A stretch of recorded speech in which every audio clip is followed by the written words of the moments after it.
Hello student, welcome to online classes. मैं Sanjay sir आपको राजनीति विज्ञान का जो टॉपिक करवाऊंगा आज भारतीय संविधान की विशेषताएं। और जो भारतीय संविधान की विशेषताएं वो राजनीति विज्ञान का मेन टॉपिक है। यानी जब भी आप राजनीति विज्ञान पढ़ते हो, जब भी आप संविधान पढ़ते हो, जब भी मतलब जो भी आप कंपटीशन की या +1 की +2 की BSTC जहाँ भी तैयारी करते हो, और जब बात आती है राजनीति विज्ञान की, संविधान की बात आती है, तो उससे शुरुआत होती है वो भारतीय संविधान की विशेषता से शुरुआत होती है। क्योंकि अगर हम भारतीय संविधान की टोटल विशेषता बढ़िया तरीके से समझ लें तो पूरा संविधान लगभग हमारा कवर हो जाता है। ठीक है, क्योंकि पूरे संविधान के अंदर जो कुछ उल्लेखित है, संविधान में जो कुछ लिखा गया है, संविधान के जो उद्देश्य हैं, संविधान में कौन कौन से आर्टिकल है, जो टोटल है वो इसके अंदर आ जाता है। यानी एक बड़े बड़े रूप के अंदर उसके अंदर हम देख लेते हैं, उसको समझ लेते हैं। तो इसका मतलब एक इंपॉर्टेंट टॉपिक है ये। ठीक है, ये तो क्या भारतीय संविधान की विशेषता। सबसे पहले हम पढ़ते हैं भारत के संविधान के बारे में। भारत का संविधान, देखो इनके बारे में थोड़ा बहुत आपको मैं जनरल नॉलेज के रूप में बता देता हूँ। जो भारतीय संविधान है उनका जो इसका जो निर्माण हुआ था वो संविधान सभा के द्वारा किया गया था। संविधान सभा, ठीक है, इसका संविधान सभा का चुनाव हुआ था जुलाई अगस्त 1946 को। और ये संविधान सभा का जो गठन हुआ था वो हुआ था कैबिनेट मिशन की सिफारिश पर। कैबिनेट मिशन तो 24 मार्च 1946 को हमारे इंडिया में आया था। 3 मेंबर थे इसके, लॉरेंस, क्रिप्स और अलेक्जेंडर। लॉरेंस इसके अध्यक्ष थे। लॉरेंस, क्रिप्स और अलेक्जेंडर, ये तीनों मतलब एक कैबिनेट मिशन बनाया गया था। इनके तीनों के मेंबर थे, इसमें एक अध्यक्ष था और 2 मेंबर थे। इन्होंने आके कहा था भी भारत के संविधान को बनाने के लिए एक संविधान सभा का गठन किया जाना चाहिए और वो आगे क्या करेगा, संविधान का निर्माण करेगा। और इसी के आधार पर संविधान सभा गठन हुआ। जुलाई अगस्त 1946 को चुनाव हुआ और संविधान का निर्माण किया गया। जब हमारे यहाँ के जो मेंबर थे, संविधान सभा के जो मेंबर थे, उन्होंने क्या है, विश्व के बहुत से संविधानों का अध्ययन किया और जहाँ से उनको अच्छी अच्छी बातें लगी, जहाँ से उनको बढ़िया मैटर लगा, जहाँ पर उनको अच्छे कानून, लॉज, नियम लगे, उनको उठाया और अपने देश में ले आए। यानी अपने परिस्थितियों के अकॉर्डिंग कर दिया उनको। क्योंकि हो सकता है अमेरिका में ऐसा कानून हो, वो उनकी परिस्थिति अलग है, अपनी इंडिया की परिस्थिति अलग है, वो पूंजीवादी देश है। हम समाजवादी, पूंजीवादी, लोकतांत्रिक दोनों प्रकार से मिक्स देश हैं। तो हमने विदेशों से जो भी संविधान को पढ़ा, उनके अंदर जो अच्छी बातें लगी उनको हम अपने देश में रख लिया। उसको बोलते हैं, इसी कारण हमारा जो भारत का जो संविधान है वो विलक्षण दस्तावेज माना जाता है। विलक्षण दस्तावेज माना जाता है। तो हुआ क्या, बहुत सा अध्ययन किया गया और उसके बाद एक ऑप्शन और छोड़ दिया गया। कौन सा, कि अगर हमें आवश्यकता पड़े, ऐसा नहीं 1949 के अंदर संविधान बनकर तैयार हुआ था, 1950 में उसको लागू किया गया था, इसका मतलब ये नहीं जो 1950 में था वर्तमान में तक वही चला रहा है। देखो संविधान तो चला रहा है, लेकिन उसके अंदर जो बातें उनमें चेंज भी किया गया, उसमें बदलाव भी, संशोधन भी किए गए। यानी हमारे संविधान में हमारे वर्तमान जैसी जैसी परिस्थितियां चेंज होती गई, वैसे वैसे उनमें परिवर्तन का भी ऑप्शन रखा गया है। इसी कारण भारतीय संविधान को ध्यान रखना जीवंत संविधान कहा जाता है। ये लाइन आपको याद रखना है। क्यों, जैसे जैसे हमारे यहाँ पर परिस्थितियां चेंज होती है वैसे वैसे संविधान में संशोधन भी हो रहा है, उसके अंदर परिवर्तन हो रहा है। इसका मतलब वो स्थिर नहीं है, जैसा हमने लिख दिया परमानेंट वही रहेगा। अगर हमारी परिस्थितियां चेंज होती है, क्योंकि समाज होता है एक परिवर्तनशील होता है, सोसाइटी में चेंज होता रहता है, रीति रिवाजों में, हमारे रहन सहन में, प्रत्येक चीज में चेंज होता रहता है। ऐसा नहीं है कि जो चेंज हुआ तो संविधान में चेंज नहीं होगा। तो हम भी संविधान में हमारी परिस्थिति के अकॉर्डिंग बदलाव कर सकते हैं, ये संसद को अधिकार है। इसी कारण भारत को जीवन संविधान का, भारतीय संविधान को जीवन संविधान का दर्जा दिया गया है। ठीक है, हम आगे पढ़े। भारतीय संविधान की विशेषताएं, इनके बारे में हम बात करते हैं। देखो हम जब ये विशेषताएं करेंगे तो आपका लगभग पूरा कंप्लीट संविधान हो जाएगा और प्रत्येक विशेषता को हम बढ़िया तरीके से करेंगे, उसको समझते हुए करेंगे। कुछ संविधान में उससे संबंधित, व्यक्ति संबंधित जो आर्टिकल है वो आर्टिकल भी हम पढ़ेंगे, अनुच्छेद भी हम पढ़ेंगे। ठीक है, तो भारतीय संविधान की विशेषता में जो आपका सबसे पहला और महत्वपूर्ण विशेषता है संपूर्ण प्रभुत्व संपन्न। देखो लिख लो बात में, संपूर्ण प्रभुत्व संपन्न संविधान कह सकते हो। यानी हमारा संविधान है वो संपूर्ण प्रभुत्व संपन्न है। देखो सबसे पहले शब्द देखो, ये प्रभुत्व क्या होता है? प्रभुत्व होता है सुप्रीम पावर, सर्वोच्च शक्ति, संप्रभुता। और ये बात हमारे प्रस्तावना में स्पष्ट रूप से लिखी गई है। क्या लिखी गई है? मैं यहाँ लाइन लिखता हूं, हम भारत को, हम लिख देते हैं, पूरा लिखते हैं, हम भारत के लोग भारत को एक संपूर्ण प्रभुत्व संपन्न, एक संपूर्ण प्रभुत्व संपन्न समाजवादी पंथ निरपेक्ष लोकतांत्रिक गणराज्य है। यानी जब आप प्रस्तावना पढ़ोगे तब आपको ये स्टार्टिंग वाले शब्द मिलेंगे। इसका मतलब भारत के लोग, हम जो संप्रभुता जो दे रहे हैं, प्रभुत्ता जो दे रहे हैं, वो भारत की जनता दे रही है। संविधान को सर्वोच्चता दे रही है वो भारत की जनता दे रही है। इसका मतलब क्या हुआ? इसका आप ले सकते हो कि जो संविधान के स्रोत है वो भारत की जनता है, ध्यान रखना। इसका मतलब ये भी लिख सकता हूं मैं, जो हमारे यहाँ सुप्रीम है यानी सर्वोच्च, वो कौन है? भारत की जनता है, भारत की जनता। यानी यहाँ पर हमारे संविधान का स्रोत, संविधान को बनाने वाली कौन है? भारत की जनता। जो व्यवस्थापिका को पावर मिली हुई है, संसद को, कार्यपालिका को, वो शक्ति देने वाली कौन है? भारत की जनता। इसका मतलब सर्वोच्च कौन है? भारत की जनता। क्योंकि स्टार्टिंग इससे होती है, हम भारत के लोग, और इसका जो एंड लाइन होती है वो पता है क्या होता है? इसको अंगीकृत, अधिनियमित व आत्मार्पित करते हैं। इसका अर्थ क्या हुआ? भी हम भारत के लोग अंगीकृत यानी उसको बनाते हैं, उसको पूरा करते हैं, अधिनियमित उसको लागू करते हैं, कौन? भारत की जनता ही। आत्मार्पित यानी खुद भारत की जनता इस सेवा को सौंपती है। इसका मतलब बनाने वाली भारत की जनता है, उसको लागू करने वाली भारत की जनता है, और खुद को सौंपने वाली खुद भारत की जनता है। इसका मतलब स्रोत कौन है? भारत की जनता, यानी सर्वोच्च कौन है? भारत की जनता। इस लाइन से ये अर्थ निकलता है। यानी हमारा जो संविधान है वो एक संपूर्ण प्रभुत्व संपन्न संविधान है, और संविधान के अंदर जो बात उल्लेखित है वो खुद भारत की जनता बनाने वाली है। इसको पूरा करने वाली भारत की जनता है, जो स्रोत है वो भारत की जनता है, सर्वोच्च पावर, सुप्रीम पावर है वो भारत की जनता है। ये हमारे संविधान की फर्स्ट और बहुत ही महत्वपूर्ण विशेषता है। जब आप प्रस्तावना पढ़ोगे उस टाइम में आपको ये पूरी की पूरी लाइन पढ़नी पड़ेगी, क्योंकि प्रस्तावना की शुरुआत यहीं से होती है। हम भारत के लोग यानी खुद हम भारत को क्या बनाते हैं? एक संपूर्ण प्रभुत्व संपन्न देश बनाते हैं।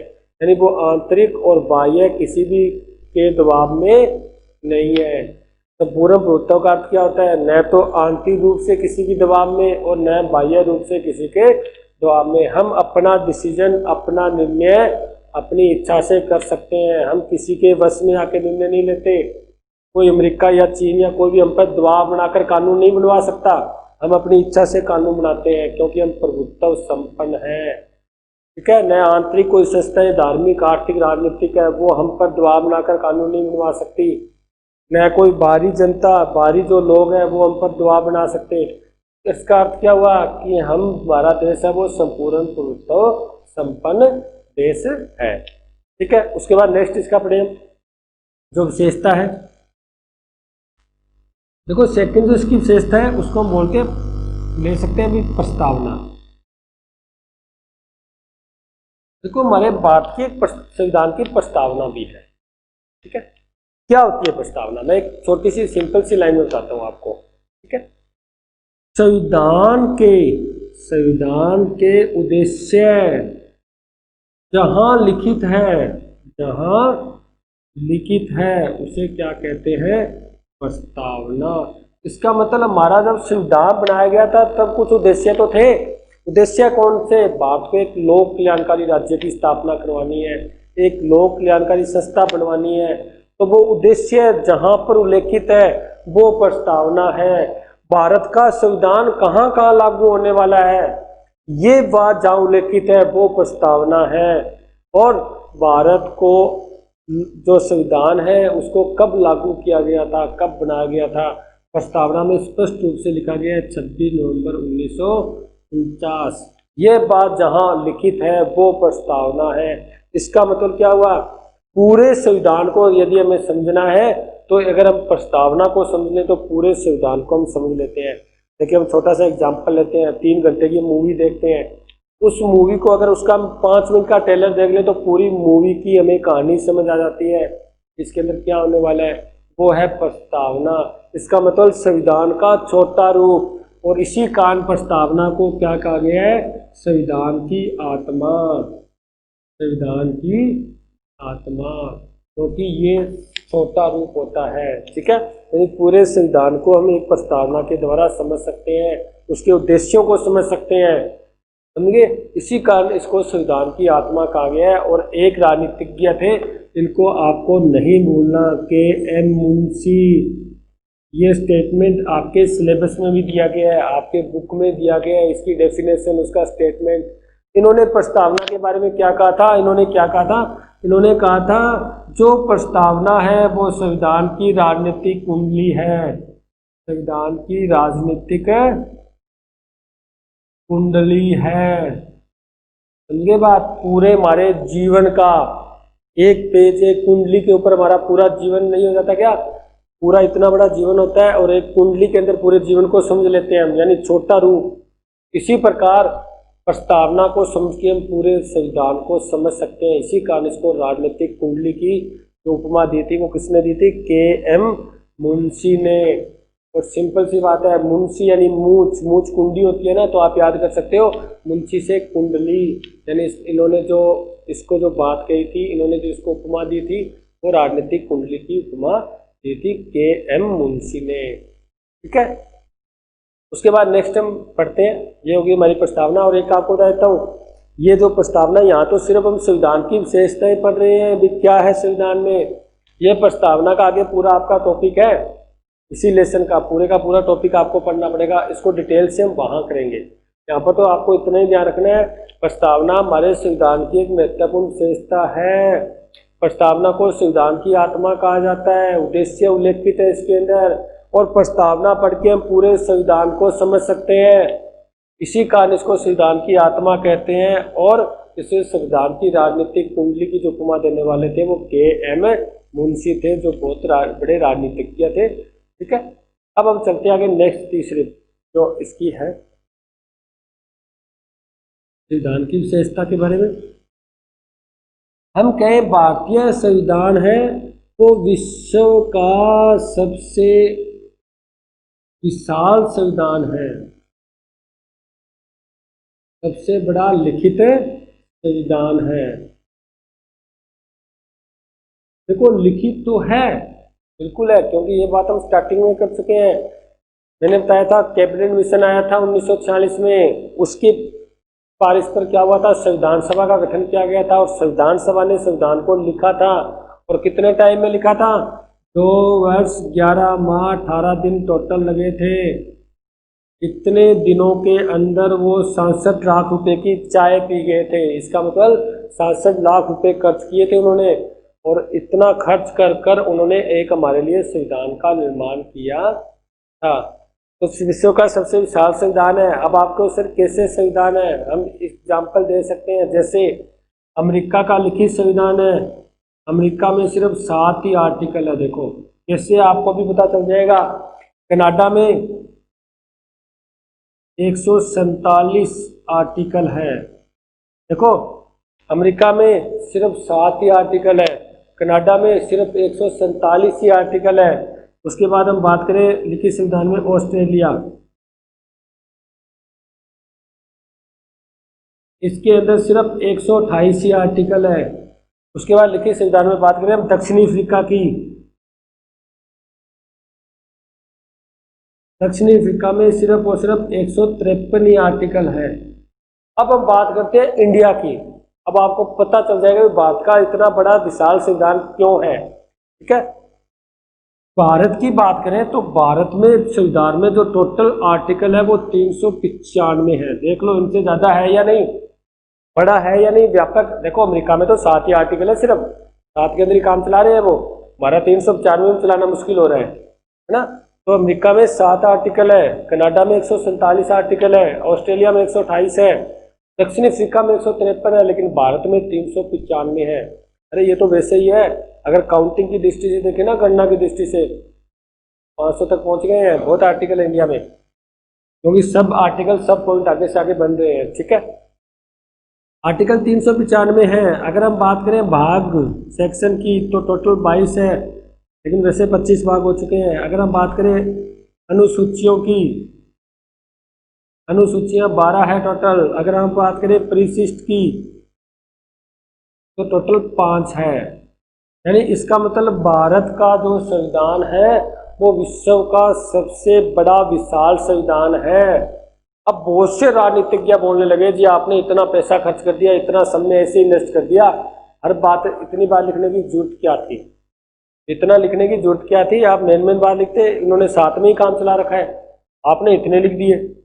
फिर जाके एक वो था हरि विष्णु कामत, एक विचारक आए थे हरि विष्णु, ये मैं आपको क्यों बता रहा हूँ क्योंकि आपके सिलेबस में ये हरि विष्णु कामत, इन्होंने एक बात कही थी हमारे संविधान की विशालता पर। उसने कहा था हमें इस बात का गर्व है, हमें इस बात का गर्व है कि हमारा संविधान विश्व का या विश्व में सबसे व्यापक संविधान है, सबसे व्यापक संविधान है। ध्यान रखना, ये आपके बुक के अंदर ये स्टेटमेंट, ये डेफिनेशन जो स्टेटमेंट है वो आपके सिलेबस में है।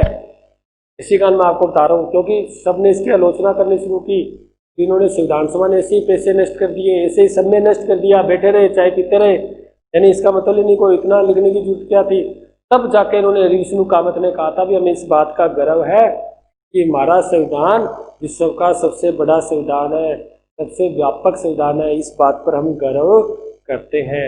ये आ गया आपकी तीसरे नंबर की संविधान की विशेषता, विश्व का सबसे विशाल व लिखित संविधान है। लिखित तो है, बता चुका हूँ आपको मैं, संविधान सभा ने लिखा था इसको, और ये भी कर चुके हैं, 2 वर्ष 11 माह 18 दिन लगे थे लिखने में। ठीक है, विशाल कैसे है, विशाल आपके सामने है, अमेरिका में 7 ही आर्टिकल है, कनाडा में 147 है, ऑस्ट्रेलिया में 128 है, दक्षिण अफ्रीका में 153, लेकिन भारत में 395 है, 22 भाग है, 12 अनुसूचियां और 5 परिशिष्ट है। समझिए बात, आगे करते हैं हम इसके जो नेक्स्ट जो आपका विशेषता है,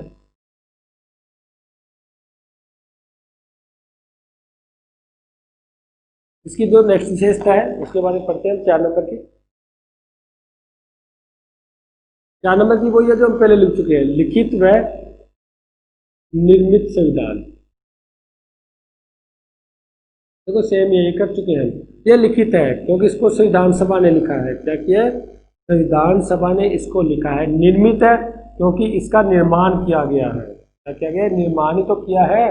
2 वर्ष 11 माह 18 दिन में संविधान सभा के जो मेंबर थे उन्होंने बैठकर इसका निर्माण ही तो किया है, इसको लिखा है, ये लिखित है। और लिखित भी क्या है, व्यापक है, बड़ा है। देखो ऐसे नहीं कहते, इसको ये लिखा जाता है लिखित संविधानों में सबसे विशाल संविधान है। अमेरिका का लिखित है, हमने पढ़ा था, कनाडा का लिखित है, ऑस्ट्रेलिया का लिखित है, दक्षिण अफ्रीका का लिखित है। अगर उनसे देखा जाए तो हमारा संविधान सबसे बड़ा लिखित संविधान है, सबसे व्यापक संविधान है। और निर्मित है क्यों, क्योंकि संविधान सभा ने इसका क्या किया है, निर्माण किया है। संविधान सभा ने इनका निर्माण किया है, इसी कारण ये क्या है, निर्मित है, निर्माण किया गया है। किसी ने सौंपा नहीं है हमें, कोई किसी ने थोपा नहीं है। अंग्रेज जा रहे थे, उन्होंने कहा ये हमारे पास ये संविधान पड़ा है जी, ये आप ले लो, आप रख लो, ऐसा कुछ मैटर नहीं है। हमने खुद ने, भारतीय जनता ने इसका क्या किया है, निर्माण किया है। अंग्रेज हम पर थोप कर नहीं गए, धक्के से नहीं देखे गए, हमारी इच्छा से हमने जो चाहा वो कानून बनाया, हमने चाहा वो परिवर्तन किया, हमने चाहा वो संविधान में हमने अपनी बात लिखी। इसका मतलब ये क्या है, भारतीय जनता के द्वारा इसका क्या किया गया, निर्माण किया गया है। तब तो हम कहते हैं जो स्रोत है वो भारतीय जनता है, संविधान को बनाने वाली भारतीय जनता है, उसको लागू करने वाली भारतीय जनता है, और स्वयं को बात को सौंपने वाले भी भारत की जनता है। सर्वोच्च कौन है, भारत की जनता। हमारा संविधान जो वो लिखित और निर्मित संविधान है, क्योंकि भारत की जनता ने इसका क्या किया, निर्माण किया है। उसके बाद नेक्स्ट करते हैं।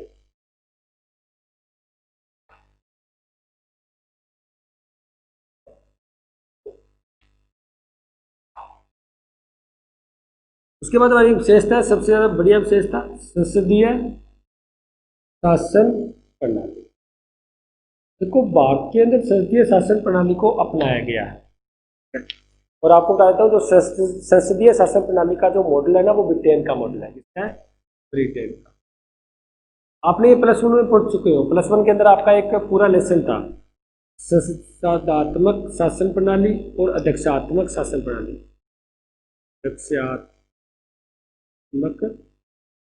जो अध्यक्षात्मक शासन प्रणाली थी वो तो अमेरिका का मॉडल था, और जो संसदात्मक थी वो ब्रिटेन का मॉडल था। हमने ब्रिटेन के मॉडल को अपना लिया, संसदात्मक यानी संसदीय शासन प्रणाली को अपना लिया था। ये हम +1 में पढ़ चुके हैं। +1 में आपका पूरा एक लेसन ही था, पूरे का पूरा एक टॉपिक ही था। आज हम पढ़ने वाले अभी हमारे इंडिया में संसदीय शासन प्रणाली को अपनाया है। ये तो है हमारे संविधान की विशेषता, ये हमारे संविधान में संसदीय शासन प्रणाली को रखा गया है। अब हमें पढ़ना है संसदीय शासन प्रणाली होती क्या है, हमें पता तो चले ना कि भारत में रखा गया, तो भारत में ऐसा क्या कोई सामान रखा गया है या कोई कुछ और चीज रखी गई है, तो ये होती क्या है, इसके बारे में थोड़ा बता देता हूँ आपको। देखो संसदीय शासन प्रणाली वो होती है जिसके अंदर हम अलग अलग मैटर के, पहले लिखूंगा मैं दोहरी कार्यपालिका, यानी एक आपको ध्यान रखना है, इसके अंदर दोहरी कार्यपालिका होती है। एक तो होता है नाम मात्र की कार्यपालिका, और एक इसके अंदर होती है वास्तविक कार्यपालिका। पहला अर्थ तो आपको यही ध्यान रखना, होता कौन कौन है वो करेंगे हम। सेकंड इसकी मैं बात करूं, इसके अंदर क्या होता है, इसके अंदर व्यवस्थापिका और कार्यपालिका, इनके मध्य घनिष्ठ संबंध पाया जाता है। बस ये ध्यान रखना, क्या पाया जाता है? घनिष्ठ संबंध होता है इंडिया में। आप बता दोगे, अब मैं सारा बताऊंगा ना, फिर कहूँगा हाँ सर होता है इंडिया में, ऐसे ही होता है। क्या व्यवस्थापिका और कार्यपालिका में घनिष्ठ संबंध पाया जाता है। कैसे पाया जाता है? क्योंकि तो कार्यपालिका का जो निर्माण होता है ना, वो व्यवस्थापिका से होता है। किससे होता है? व्यवस्थापिका से। और जब व्यवस्थापिका निर्माण कार्यपालिका कर रही है, तो इसका मतलब कार्यपालिका होती है वो व्यवस्थापिका के प्रति क्या रहती है? उत्तरदायी रहती है। इसका मतलब ध्यान रखना, उत्तरदायित्व का जो सिद्धांत पाया जाता है, उत्तरदायित्व का जो सिद्धांत पाया जाता है वो सिर्फ संसदीय शासन प्रणाली में अपनाया गया है।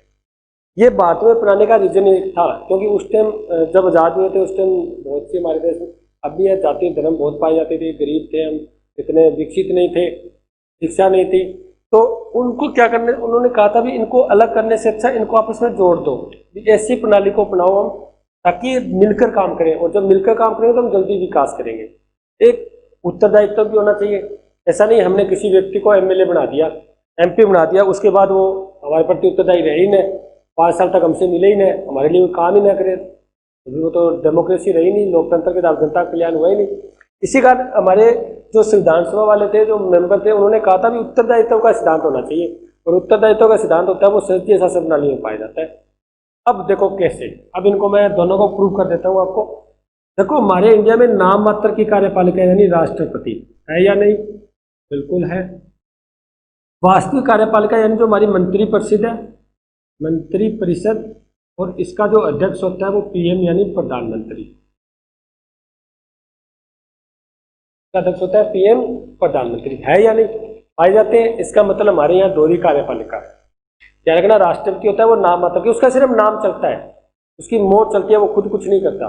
राष्ट्रपति अपने पोस्ट में कुछ नहीं करते, कुछ सिर्फ उनका नाम चलता है। अंतिम रूप से जब भी कोई कानून बनता है, चाहे आप संविधान में संशोधन कर रहे हैं हम, चाहे विदेशों के साथ कोई समझौता कर रहे हैं, युद्ध कर रहे हैं, यहाँ तक कुछ भी कर रहे हैं हम, नाम किसका होगा? राष्ट्रपति का, यानी अंत में हस्ताक्षर होंगे वो राष्ट्रपति के ही माने जाएंगे। ठीक है, यानी जब तक राष्ट्रपति के हस्ताक्षर नहीं होंगे तब तक वो हमारा कोई भी कानून विधि बनने वाली नहीं है। इसका मतलब नाम मात्र की कार्यपालिका राष्ट्रपति है। वास्तविक यानी वास्तव में कार्य करने वाले कौन होते हैं? मंत्री परिषद, और उनका अध्यक्ष होता है वो प्रधानमंत्री होता है। ये दो स्थिति भारत में पाई जाती है। इसका मतलब भारत में कौन सी शासन प्रणाली है? संसदीय शासन प्रणाली पाई। अब इसमें आ जाओ।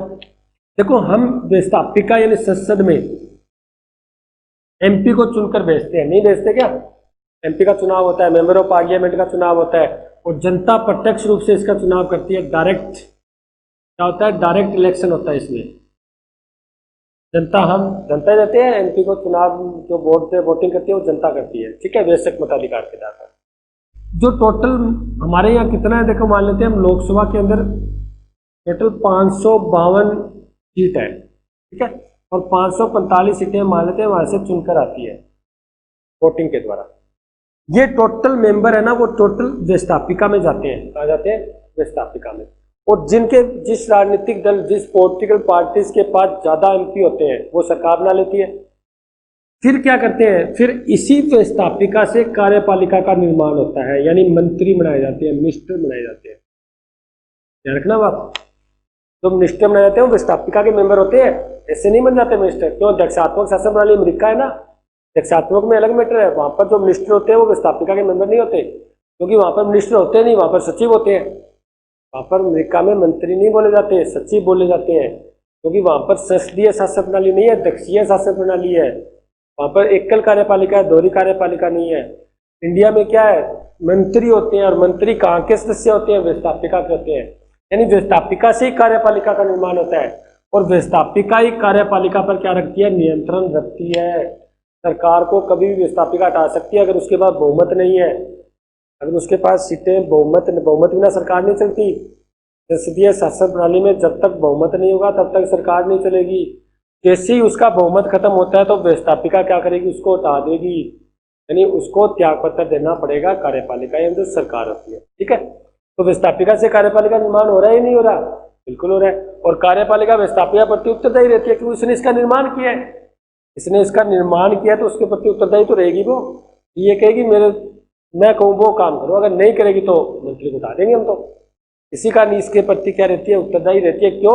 क्योंकि यहाँ पर जनता के व्यक्ति हैं, क्योंकि जनता ने चुनकर भेजा है यहाँ पर। इसका मतलब है जनता जो बात कहेगी वो इससे कहा जाएगा, और जनता के प्रति ये उत्तरदायी है, और ये काम करवाएगी जनता के लिए, क्योंकि यहाँ पर डेमोक्रेसी है, लोकतंत्र है। लोकतंत्र वो होता है जनता का तंत्र होता है, ठीक है। इब्राहिम लिंकन की परिभाषा ना, जनता द्वारा जनता के लिए जो तंत्र होता है, जनता द्वारा जो तंत्र होता है उसे लोकतंत्र कहते हैं। इसका मतलब व्यवस्थापिका सर्वोच्च क्यों है? क्योंकि यहाँ पर जनता के व्यक्ति बैठे हैं, और हमारे भारत में सर्वोच्च कौन है? जनता है। ये हम संविधान की विशेषता जब शुरू की थी तो पूर्व उत्तर सपन उसी टाइम बोल दिया था आपको भी, सर्वोच्च कौन है? जनता है। स्रोत कौन है? जनता है। तो इसी कारण भारत की जो विशेषता है वो संसदीय शासन प्रणाली पाई जाती है, जो आप प्रूफ कर सकते हो, देख सकते हो। दोहरी कार्यपालिका है जी, पाई जाती है। व्यवस्थापिका कार्यपालिका में संबंध बिल्कुल पाया जाता है। क्यों? क्यों कार्यपालिका निर्माण व्यवस्थापिका से हो रहा है। इसका मतलब ये दो जो विशेषता होती है वो किसकी होती है? संसदीय शासन प्रणाली की विशेषता होती है। उत्तरदायित्व का स्थान हाँ जी पाया जाता है जी। क्यों? क्योंकि दोनों में घनिष्ठ संबंध है।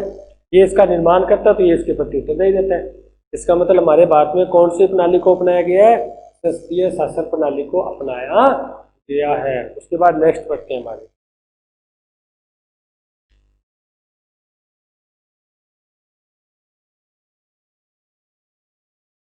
उसके बाद आपकी 6 नंबर की विशेषता है,